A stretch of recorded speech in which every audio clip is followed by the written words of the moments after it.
Good morning, partners in crime. It is great to see you today. I am here today with Jack Luellen, and Yes. I'm always not 100% sure. So, welcome, Jack. Thank you very much. It's good to be here. Thank you. So now Jack is a resident of Denver, Colorado, and he is an attorney with more than 30 years of experience. In practice, Jack has tried cases to courts and juries and has written hundreds of briefs, motions, and memoranda to state and federal court. Now, in 1990, Jack started working on cases related to the 1985 kidnapping and murder of DEA agent Enrique Camarena, and has investigated um, that since that time. So we are here to talk about the books that you have written that are loosely based on that, correct? Yes. And the first book was Someone Had to Die. And can you tell us a little bit about that, Jack? Sure. So, Someone Had to Die started off as a nonfiction book, actually. And I was going to write about the Camarena case. So, as you said, that was a 1985 case in sometime just before COVID, let's put it that way. Narcos Mexico came out, which talked about the Camarena case, and I started looking back through some of my files and thinking about things. And then another thing came out on Amazon Prime, and I went, well, that's not exactly how I remember it. And so I started to write a nonfiction book. And at some point, I decided that I might be able to tell the story to a larger audience and in maybe a more powerful way by incorporating a fictional narrative to tell the story. And so I think the term my publisher has used is creative nonfiction. Um, but what's really important about both of my books is, and especially Someone Had to Die, the first one, where it says there's a document that says, or there's a witness that says, there's a document that says, there's a witness that says. Mm-hmm. Um, and in the latest book that just came out, we actually footnote and do a bibliography. Thank you to to try to show that. So the first book introduced a couple of characters, James Butler, who is a lawyer in Southern California, and then a paralegal assistant of his. And together they kind of set out to um, understand what happened in more detail in the Camarena case, who actually, was behind some of it, um, and end up kind of inadvertently in a rendition of Rafael Caro Quintero, who was one of the main cartel figures back in the 1980s. They actually end up bringing him back to the United States. But in that process, they learn a lot about the case, the people involved, and that. Yeah, this is so interesting to me. I wasn't able to read Someone Had to Die, but I know you can't really get into that storyline without of Someone Had to Lie without looking at that first. I tried to write them so that you can read Someone Had Yeah, to Lie and understand it yeah, reasonably well. And I tried really hard to make sure that somebody could read it and not feel like they were completely lost. Obviously, there's little nuggets and stuff, and you understand the characters a little bit differently. Um, but they're companion pieces. But I was again trying not to make it mandatory to read the first one. And the one thing about Someone Had to Die as well, there was a lot of backfill in there. I mean, the case has been going on since, as I say, since 1985, and in a lot of respects, the entire situation in Mexico with the cartels and everything can be traced back to that one event. So there was a lot of information that kind of had to go into someone had to die. There's not quite as much backfill in the second book, um, which I think someone had to die was a very, very personal book. I've worked on this case for forever. I represented a client who was accused of conspiracy, died in prison for a crime I don't think he did. So it was very personal. There were some things that I very much wanted to get. The second book um, is still personal, but it doesn't have that component to it. So from an author's perspective, there are a little bit different feels. But the one thing I didn't know that I was going to like. So again, I was a lawyer. I've never done creative writing in my life, and starting and saying, okay, I'm going to create characters, Mhm. and then finding out that I really like the characters. And I get people asking me all the time, is this character based on? And I can honestly say there's one person who in the both books who is kind of based on a real person, and everybody else is completely made up. But I found out I really enjoyed that process. So seeing where they went the second time, and um, one of the things that I've heard other authors say, and I never understood, is where you're writing, and all of a sudden, like a key thing just kind of comes out on the paper, and you're like, where did that come from? I didn't. Was it? I do kind of a broad outline, but I don't. A Mhm. lot of it is kind of as it goes, and that process has been really fun. It sounds like a lot of fun. And I will have to agree. I read Someone Has to Lie and did not have any problem at all digging in or understanding everything. I didn't feel like I was missing anything by not reading the first book. So, I mean, But that was amazing. Um, but I felt like for the purpose of the interview that the background of where you came from was important. absolutely, and the background is important too, because there hopefully is a sense of authenticity to it. I spend a lot of time doing research. I've got a website that's got more documents on the camera in case than any place outside of the DEA. Um, so I want people to know that the story, the underlying facts, the underlying story is true and has a basis, and so there's some credibility behind it. Yeah, I was really impressed in reading through your book. I realized, as I'm going through it, the amount that I was highlighting to look up, and then I had to go look it up, and I had like, it's really thought provoking, like, and interesting. In addition to good fiction. Um, I appreciate that. That was I really appreciate you saying that, because that was the intent, mhm.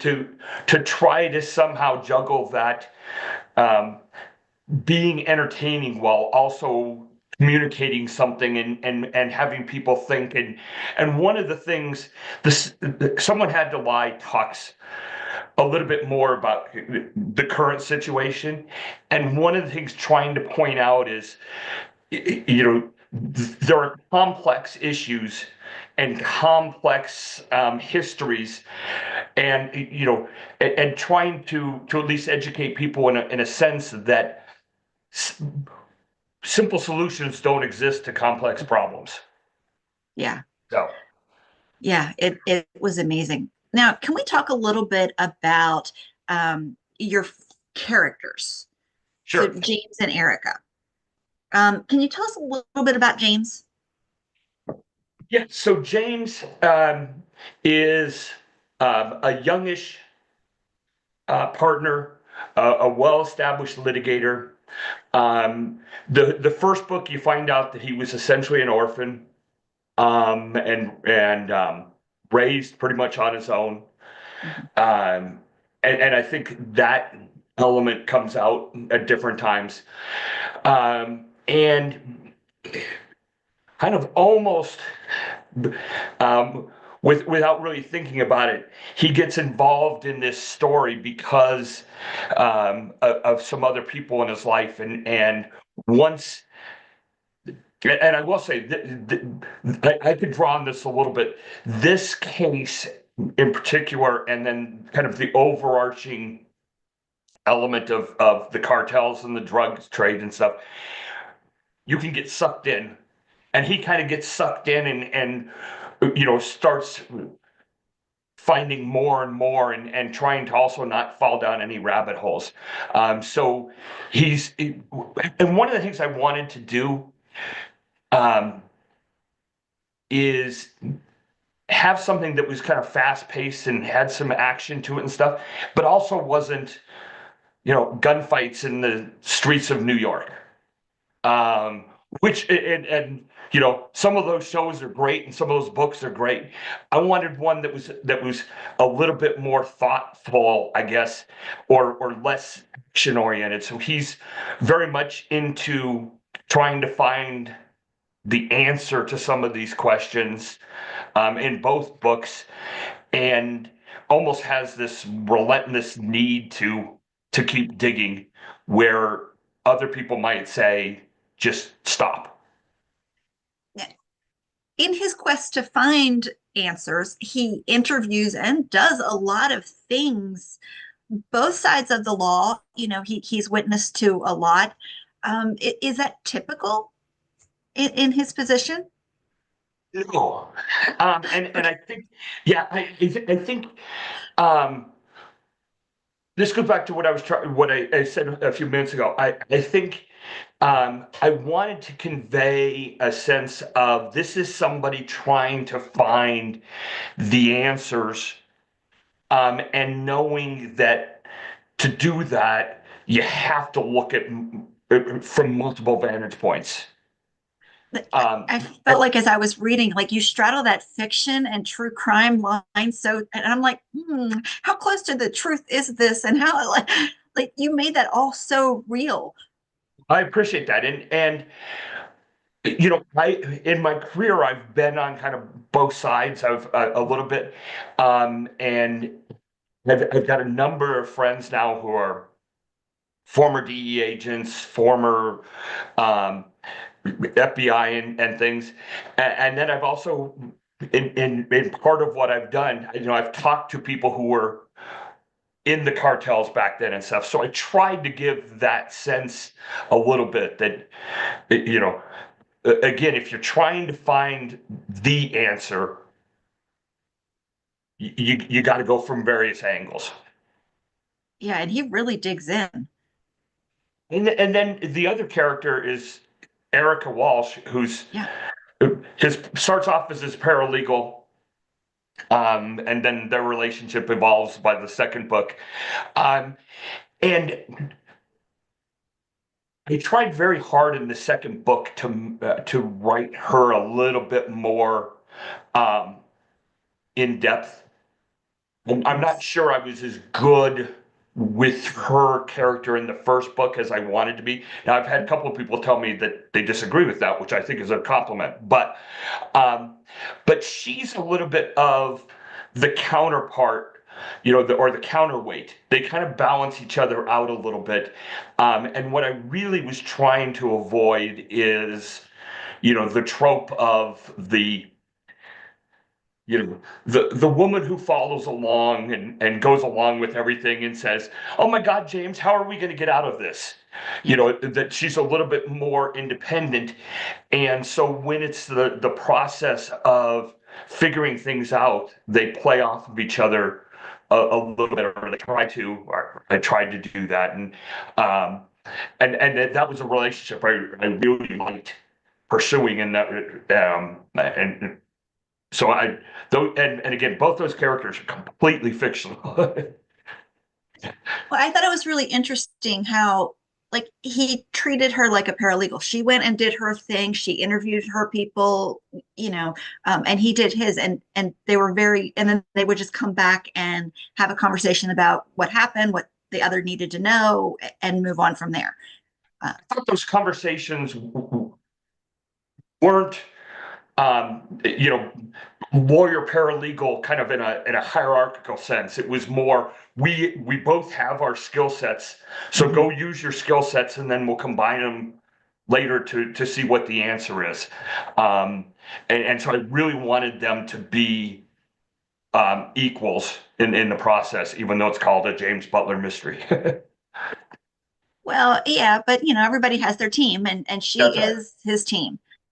Um, yeah, I really enjoyed their relationship professionally and personally. It was very true, I thought.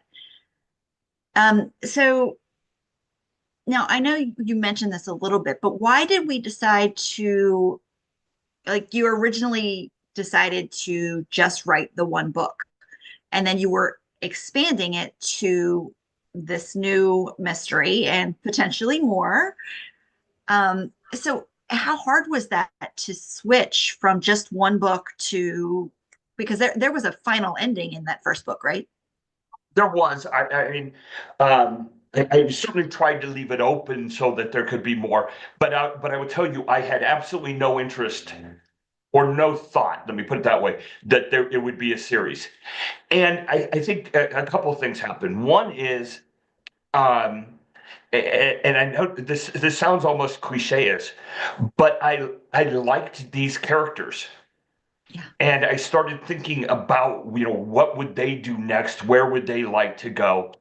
And then I thought that there was also more to the story, So as I said earlier, um, from an academic sense, you can trace a lot of what's happening today back to then. And I thought, okay, we talked about back then a little bit. We didn't really get into today and how it all fits together. And I thought these characters were a way to try to explore that a little bit more. And the story was pretty easy, at least the major points of kind of what I wanted to say. And so it really came about organically. Yeah, it's amazing. Let's talk a little bit about the storyline of Someone Had to Lie. It starts out with their friend dying. And can you tell us a little bit about what happens? Sure. So if you and again, I don't think you need to have read the first book, but in the first book, one of the people that James and Erica have associated with is a former DE agent, and his last name is Aguilar, and this happens a lot of times in the sense people get referred to more by their last name than by their first name.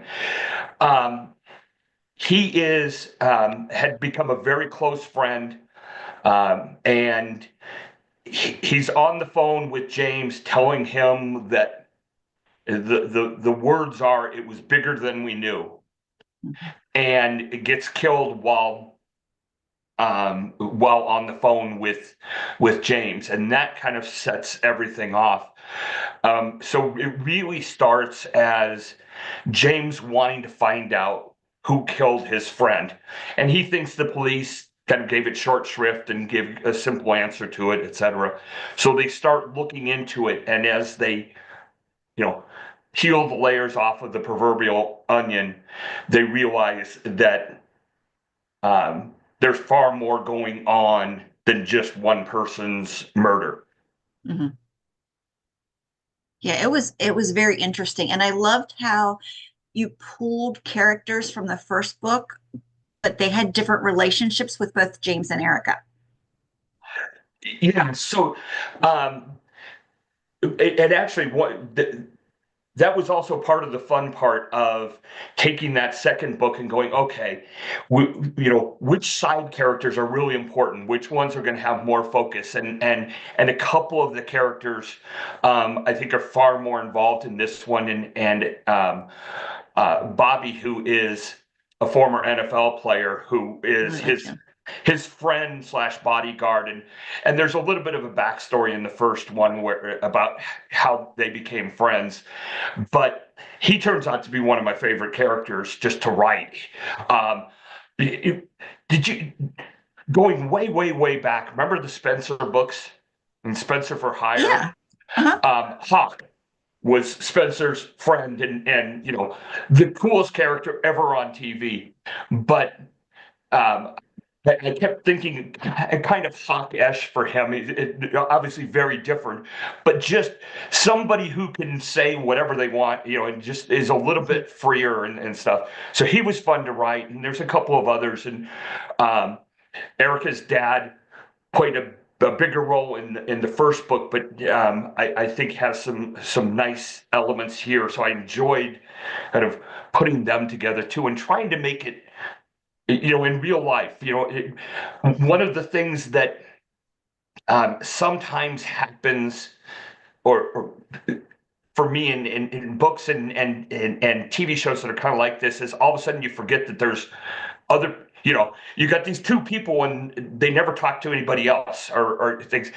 And so I was trying to say, you know what, everybody has kind of their support group and how it works out. And one of the side characters too is a professor at University of San Diego, and he's a friend of James's, and he's almost James's, his male friend who can tell him what he doesn't want to hear, or almost his counterpart. They play off of each other really well. And so I tried to do that both to give the more roundedness, and then it's also a way to kind of explore the character while still moving the plot forward.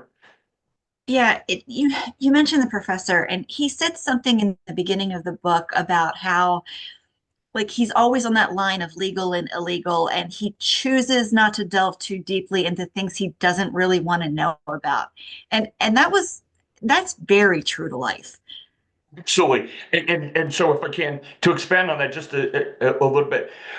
So one of the questions that comes up in Someone Had to Lie is, to what extent has the US government been involved, or elements of the US government, read in there the CIA and others, been involved in the drug trade over the last 40 years, and how involved have they been? And he's a professor who does a lot of work in Mexico and does some around the cartels and stuff.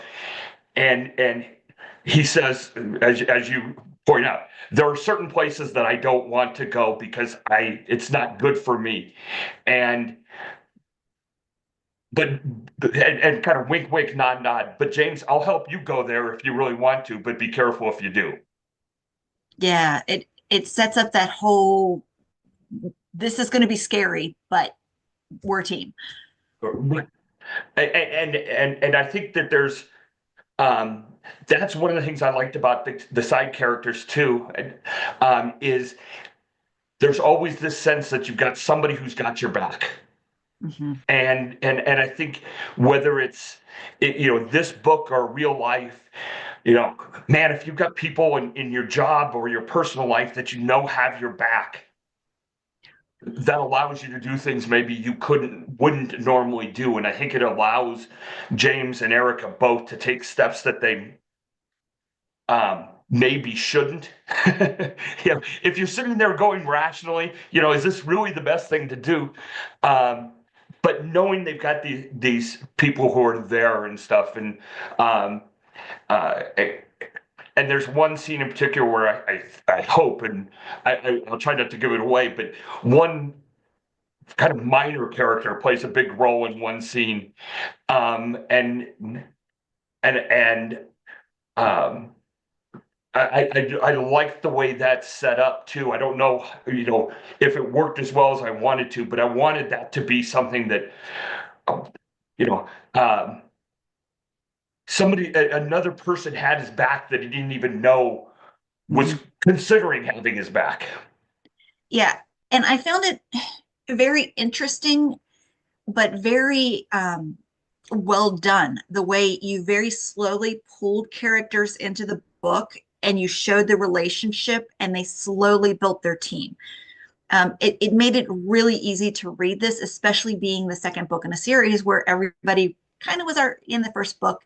And so we just start with, James and Erica, and then just slowly compound on that. Like I didn't want to do And hopefully I didn't. But you know how you're reading a book and from, oh, this minor character is going to be the one who saves the day at the end. You could just feel it. Yes. And I was trying very hard not not to create a surprise for the sake of the surprise. Mhm. Because I think that's cheating sometimes. Sometimes, aha, this character was actually, we couldn't have known that, so don't do that. But to show, again, how you build your team and you never know, which player is going to be the important one at which time.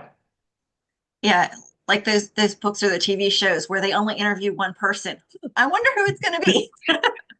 Or or you have I always love the TV shows too that have the guest star who gets, has a little bit at the beginning, and you go, all right, I'm pretty sure that person didn't film one scene, so we know they're coming up at the end. And I was trying to avoid that and make it a little, again, I used the word organic earlier, so not to repeat myself, but I wanted to be something where you could say, oh, that makes sense. It's not just a twist for the sake of a twist. No, you can really trace everything through. It was really interesting to read. Thank you. So you go a little bit into how the CIA came about. And I found that extremely interesting. Did you have to do a lot of research, or is that just something that you know for your job? Oh, I did a lot of research. Mhm. So the way I did this is I probably spent 3, 4 months just doing research, kind of before I knew where the book was going to go. Mhm. Um, so I had just I end up with like 10 different documents with just notes all over the place. And then I'd start incorporating it. And then as I'm writing, I'd go, okay, I need to know a little bit more. And so then I would go back and I'd find the research and stuff. Um, and again, trying to balance between giving you enough information so that you kind of understand, that it makes sense, while also not all right, we interrupt this mystery novel to to present a class on the CIA, you know. And so I tried to avoid that, but also give the other thing that I tried really hard to do, and I've had people say they really like this, and it kind of surprised me. But like if I say the character walks out of onto a street and turns left and there's a CVS, if you go there and you walk out and you turn left, there's a CVS. So I tried really hard to give kind of that air of authenticity. There's a meeting in Phoenix in a restaurant, and the restaurant exists. And I've been to the restaurant and I've looked at, the setup is in the book is pretty close. Oh, you got to have a little bit, but it's pretty darn close. And so again, that was that tension between being factual, being accurate, and also telling a story. Yeah, and it makes it more comfortable too. I was thinking about that as I was reading it, and I had been in the hotel that they were talking about, and I remembered walking out and seeing the different things that he was. So yeah, It's nice. it makes it, yeah. So I have to be honest. How do you find time to write? Because you're still a practicing attorney, right? Um, my girlfriend asked that question too. So, uh, some of it is once I get the research done, the Mhm. writing goes pretty fast, really, for me. And I don't have, I've got, friends who are still working and stuff, who are writers, and they can block out 3 hours every morning or whatever. I also have a 12-year-old daughter. So that doesn't happen either. So I just kind of piece it together and things. And it's fun. I mean, I really enjoy doing it. So you can kind of find the time to fit it in. And um, the other thing I found is, if I'm really stuck on something, Mhm. if I go to bed and think about it as I'm falling asleep, about 2 hours later, I wake up with the answer. And it happens repeatedly. And then I run into my office, and so sometimes I lose some sleep, but it just, it, I enjoy it, so it fits into my life and my schedule somehow.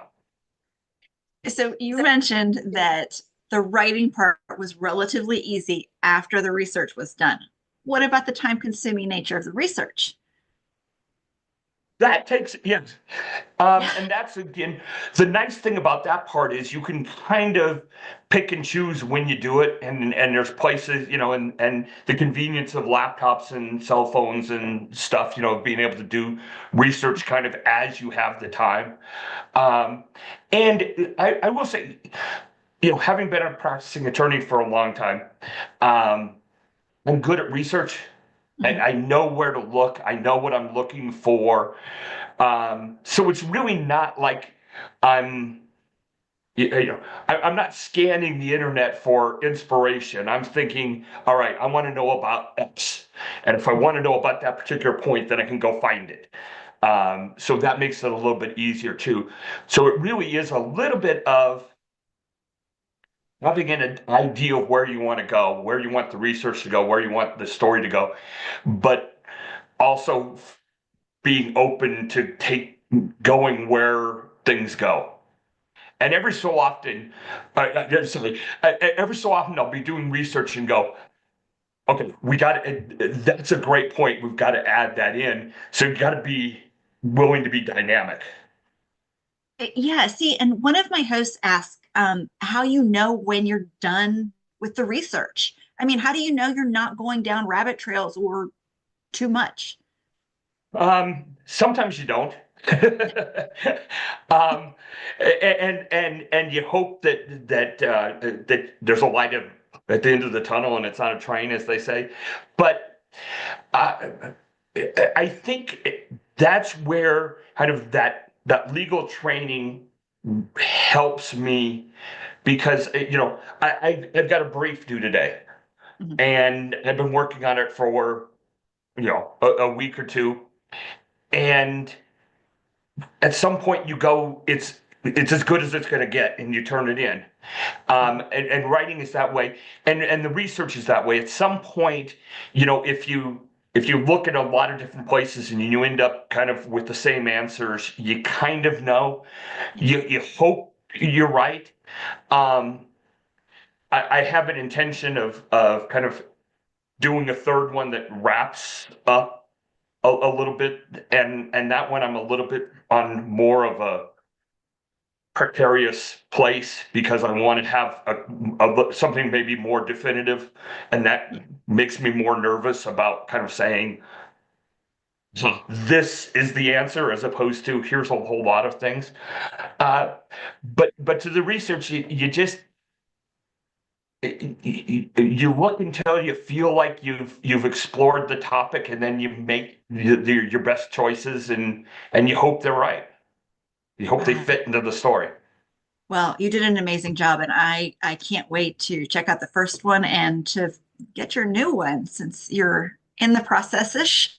It's it is it is outlined and researched. How's that? So That's, I mean, that's a big part of it, definitely. Um, so we need to wrap up for today, but so let's tell our partners in crime where we can find you. the book and stuff about me and stuff are at Mhm. llewellynwriting.com. That's LUELLEN writing.com. Um, and then of course the books are signed copies come from that website, and then of course they're Amazon and every place else that sells. And then I Fantastic. do, if first, if you don't mind, if people get interested in the Camarena case, and it's a fascinating story and stuff, I also have a website that's a little bit longer. It's Cartels, Conspiracies, in Camarena. That's also a podcast, and that's where everything that you could possibly want to know about the Camarena case exists. So. Oh, and tell me a little bit about your podcast. That is what you focus on? Yeah, so about once a week, and it varies from talking about the Camarena case, and it's kind of morphed now to also a lot of discussion about what's going on in Mexico now. And thank God there's a lot going on because it makes it easy for me to do the podcast. But we talked a lot about the cartels, the drug trafficking, a little bit about the tariffs and how that affects the war on drugs and those sorts of things.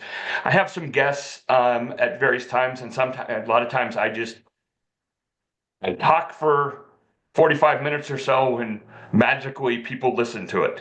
So it's a lot of fun. It's a lot of work too. But I enjoy it, and as I say, a lot of times it comes back to the camera in a case, and I get to say things that need to be said that sometimes other people can't say. Yeah, it's certainly fascinating, the amount of information that you have and are able to share, especially knowing that there's a lot of information you can't share. So the amount that you are able to share is fascinating. Well, it's been nice, and I've had a lot of people help me. When I first started doing this and reaching out to former DEA agents and others who gave their time and their confidence and stuff, and that was important too. I've tried to do right by the story, the real story and the real characters, while also taking in my own direction. Yeah. Yeah. Well, thank you so much for joining us today, Jack. Thank you very much. It's been a pleasure. Absolutely. And everybody, check out the links in the show notes. And I have all of Jack's links, and you can catch him on social media as well. So until next time, have a great week and enjoy reading.